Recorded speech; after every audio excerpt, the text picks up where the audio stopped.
शिवसेना पक्ष आणि चिन्हाबाबत आज सर्वोच्च न्यायालयामध्ये सुनावणी 2 वर्षांनंतर होणाऱ्या सुनावणीकडे राज्याचं लक्ष।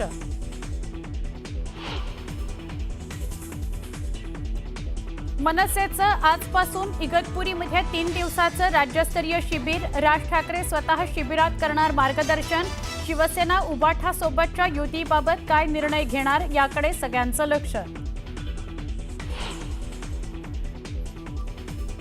बच्चू कडूंच्या पदयात्रेचा आजचा शेवटचा दिवस। यवतमाळच्या आंबोडामध्ये दुपारी होणार सांगता सभा।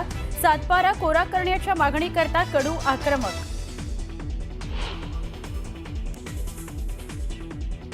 संभाजी ब्रिगेडच्या प्रवीण गायकवाड यांना पंढरपुरात दुग्धाभिषेक।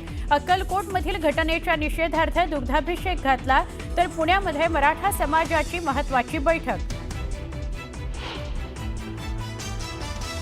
विरारमध्ये रिक्षा चालकाच्या मारहाणीवर भाजप खासदार निशिकांत दुबेंची ठाकरे बंधूंवर घणाघाती टीका। जशास तसं उत्तर दिल्याशिवाय ठाकरे बंधू गप्प बसणार नसल्याचा दिला इशारा। नागपूरच्या ड्रग्ज तस्करी प्रकरणात माजी नगरसेवकाच्या मुलाला अटक। आरोपीकडून 1.5 लाखांचं ड्रग्ज जप्त। गणेशपेठ पोलिसांची मोठी कारवाई। भारतीय हॉटेल आणि रेस्टॉरंट असोसिएशनकडून राज्य सरकारच्या कर धोरणाविरोधात 1 दिवसाचा बंद।